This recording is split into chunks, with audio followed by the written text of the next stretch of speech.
Então vamos lá, galera. Vamos dar prosseguimento à correção dos exercícios do capítulo 5 e do capítulo 6. Deixa eu só localizar aqui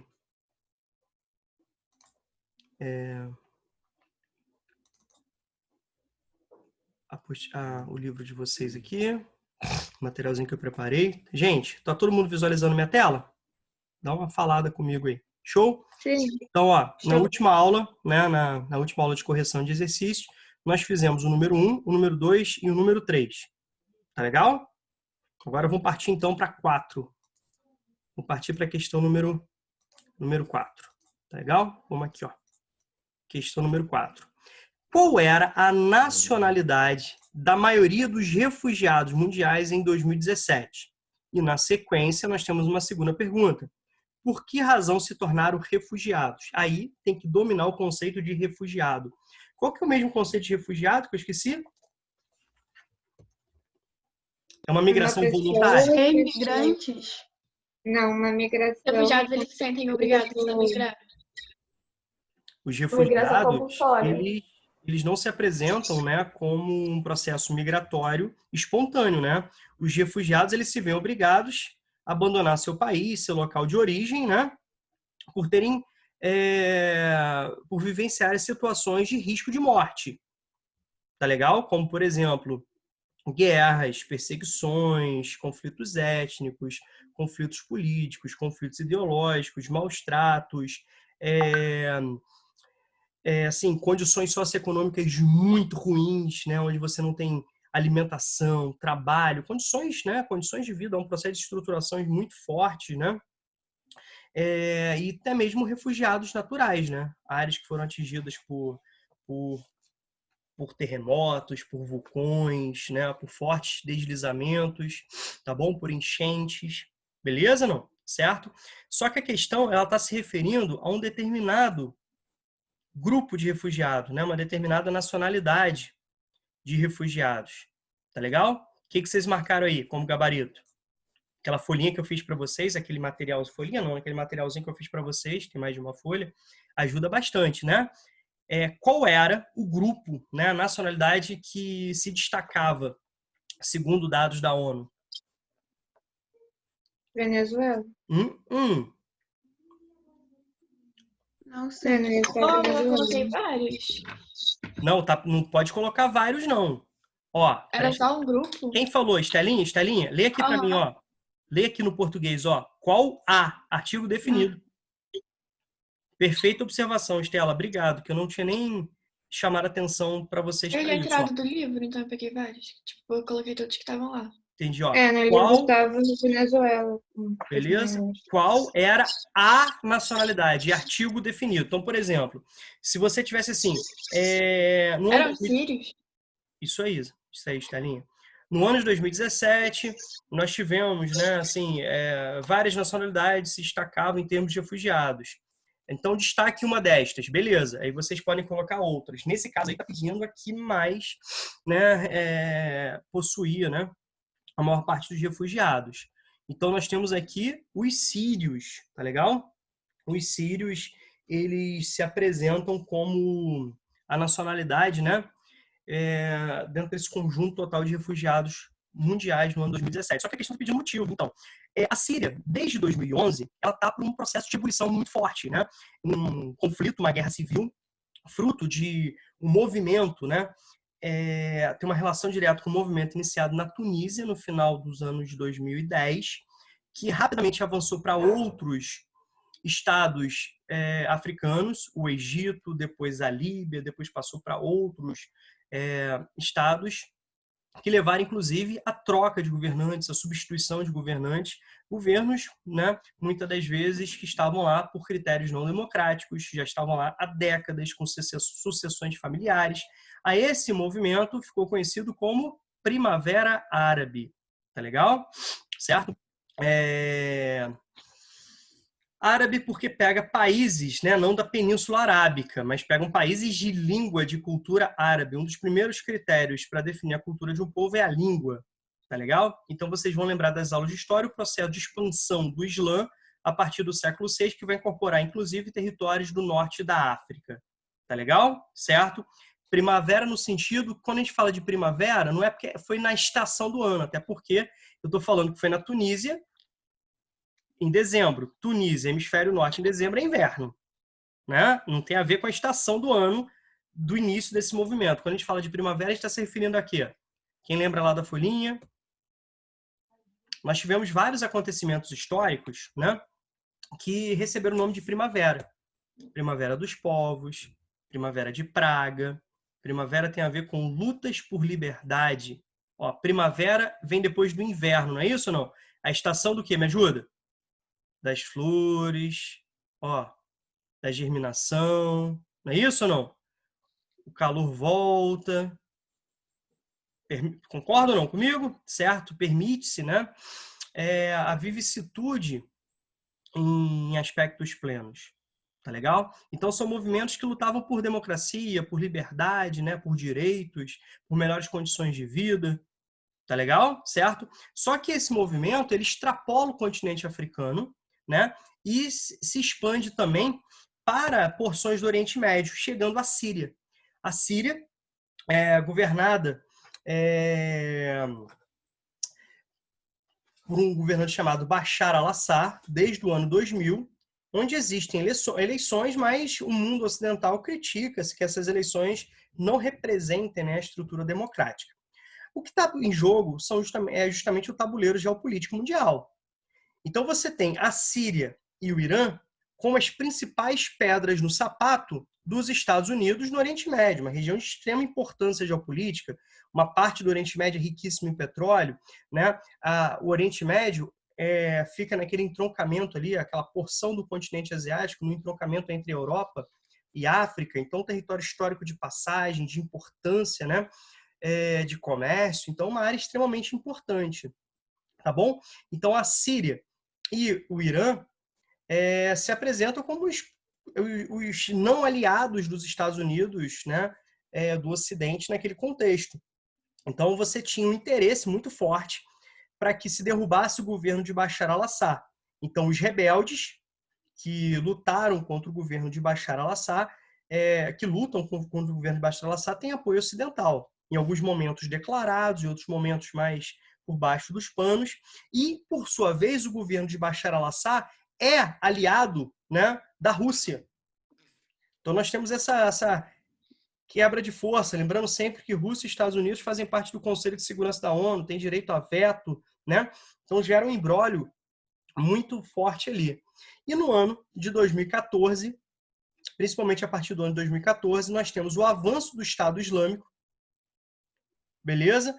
Para o território sírio, aproveitando dessa instabilidade, se infiltrando entre os rebeldes, inclusive recebendo armas por parte dos Estados Unidos, que eram direcionadas aos rebeldes sírios para lutarem contra Bashar al-Assad. Olha só que loucura.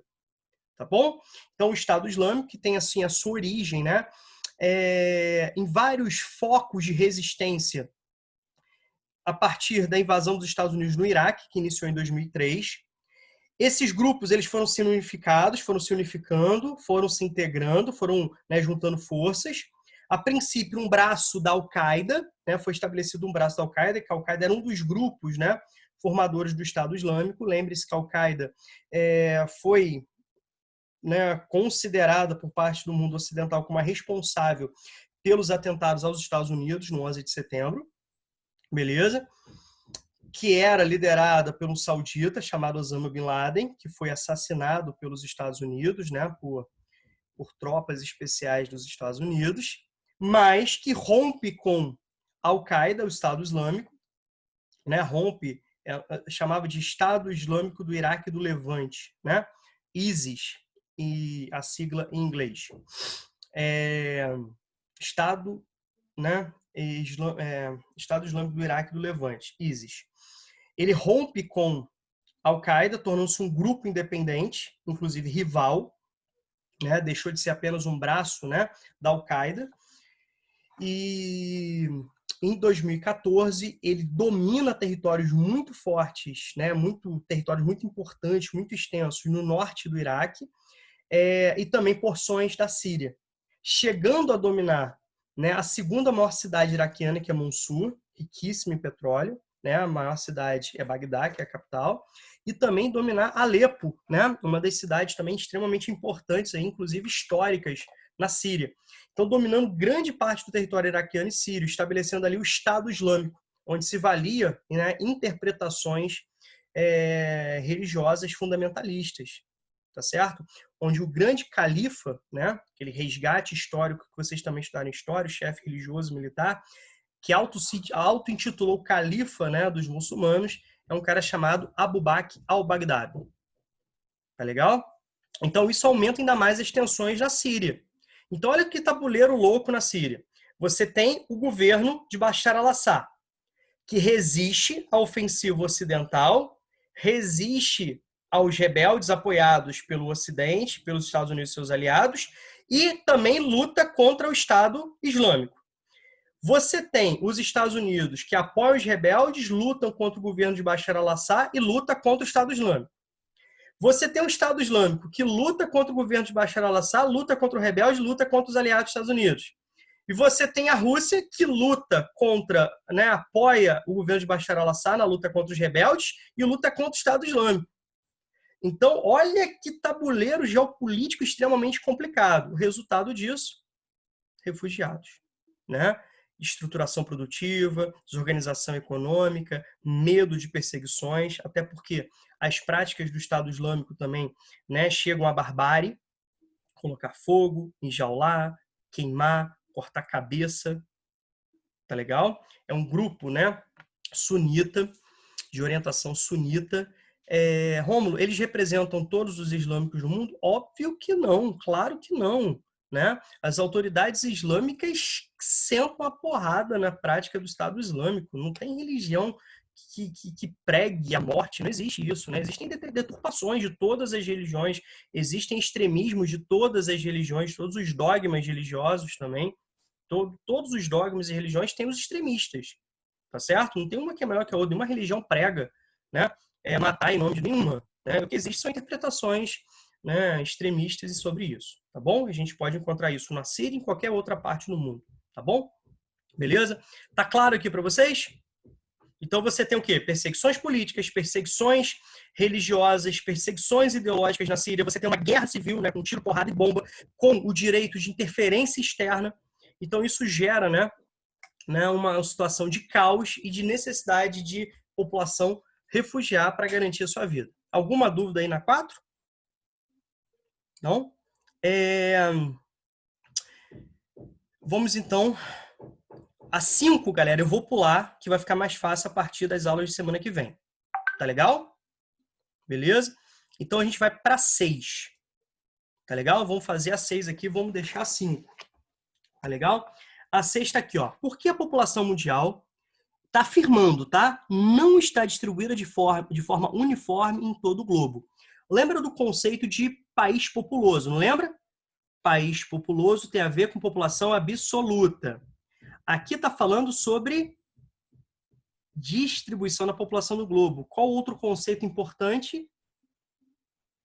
Densidade demográfica, que tem a ver com a população relativa.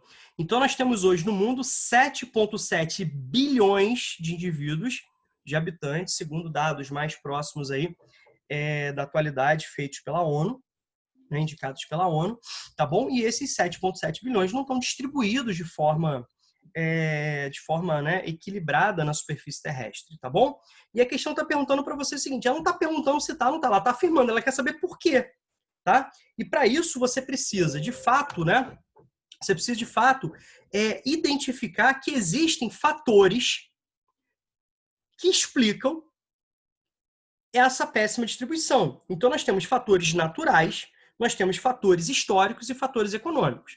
Quando a gente fala de fatores naturais, o que você pensa? Existem territórios, né, que não ofertam boas condições naturais, de uma forma geral, para a presença humana. Então, por exemplo, está falando de áreas geladas, áreas desérticas, né, áreas, né, montanhosas, áreas de densas florestas, tá legal? Beleza? Climas, né, inóspitos não favorecem, tá legal? Então, por isso que essa população vai se concentrar nas áreas continentais, nas áreas onde você tem bastante oferta de radiação solar, bastante oferta hídrica, tá bom? Então, nós temos aí a região intertropical e as zonas temperadas como as regiões de maior concentração populacional. Foi o primeiro vídeo que eu fiz para vocês. Chamando destaque, se a gente fizer uma análise da superfície terrestre, o que a gente vai perceber? Lembra daquele conceito? Hemisfério norte, hemisfério dos continentes? Hemisfério sul, o hemisfério das águas? Obviamente, a maior parte da população está no hemisfério norte, devido à maior oferta de áreas continentais. Tá legal? Então, a porção norte se destaca, a porção temperada e a porção tropical norte se destaca. E entre continente, nós temos a Ásia, né? O continente asiático possui mais de 60% da população total do planeta. Tá bom? Beleza? Alguma dúvida aí? Não? Beleza? Quando a gente fala, né, de fatores históricos, o que a gente precisa lembrar? Que existem regiões povoadas, né, em períodos, né, da formação das primeiras grandes civilizações, né? Então a gente está falando desde tempos antigos, né, no qual a ocupação é muito antiga. Então vocês vão lembrar das aulas de história, né? Por exemplo, formação do Egito, da Mesopotâmia, né, da civilização, né, das civilizações orientais. Beleza, não? Certo? A gente pode puxar também para povos pré-colombianos aqui na América. Beleza? Ou seja, importantes civilizações, né, de tempos antigos. E quando a gente fala sobre fatores econômicos, é o próprio dinamismo econômico, né? Então, o que a gente tem? Nós temos regiões, né, privilegiadas em termos de oferta de emprego, em termos de oferta de infraestrutura, né, melhores condições de vida, que atraem população. Então, nesse contexto atual, por exemplo, né, no contexto de globalização, o fluxo migratório é muito intenso justamente pelas discrepâncias socioeconômicas que são aprofundadas, né, pelo processo de globalização. Nós falamos isso também naquelas primeiras aulas sobre movimentos migratórios.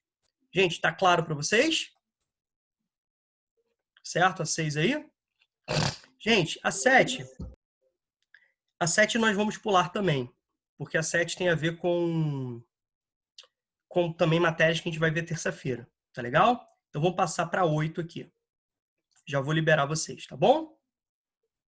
Certo? Com relação entre taxa de mortalidade infantil e as condições socioeconômicas de uma população ou país, qual é a relação? Então, primeiro, o que é mortalidade infantil? Gente, mortalidade infantil é diferente de mortalidade geral. Mortalidade infantil está dentro de mortalidade geral. Mortalidade infantil, presta bastante atenção nesse conceito, se refere ao número de crianças nascidas vivas. Como? Não tem como nascer morta? Tem, são chamados natimortos. Já ouviram falar nessa expressão? Lembra que eu já expliquei isso para vocês? Lá no 7º ano, né? Os natimortos. Então, a cada 1000 crianças nascidas vivas, quantas morreram ao longo de um ano? Então, por exemplo, certo? Se durante esse ano, a cada 1000 nascimentos, né, a cada 1000 crianças que nasceram vivas, 23 morreram, então a taxa de mortalidade infantil dessa região vai ser o quê? 23. Obviamente, a mortalidade infantil está diretamente relacionada às condições socioeconômicas da região. Tá claro? Então, por exemplo, vamos começar desde a mulher grávida, desde a gravidez, né? Campanhas de pré-natal, uma boa alimentação. Então, serviços públicos, né? Acesso à saúde por parte da mulher, certo? E depois do nascimento, a gente tem que relacionar a questão da alimentação, a questão do saneamento básico, né? As condições de vida da população, que inclui, inclusive, né, taxas de violência. Olha só, quantas crianças morrem por violência, tá bom? Água contaminada, né? Doenças relacionadas à própria pobreza. Tudo bem até aí? Então, dentro desse aspecto geral, os países desenvolvidos apresentam baixíssimas taxas de mortalidade infantil quando comparadas aos países subdesenvolvidos, sobretudo aqueles de baixo desenvolvimento socioeconômico. Então, algumas porções do globo gritam, como, por exemplo, porções da América Latina, como, por exemplo, o Haiti, como a Jamaica, né, como outras regiões. Na África, né, sobretudo a porção subsaariana, em porções da Ásia, do sul e do sudeste asiático, tudo bem? Onde a mortalidade infantil é elevadíssima devido a vários fatores, vários indicadores, né, socioeconômicos aquém do ideal. Tá legal, galera? Alguma dúvida aí? Não? Tem certeza? Absoluta? Então é isso.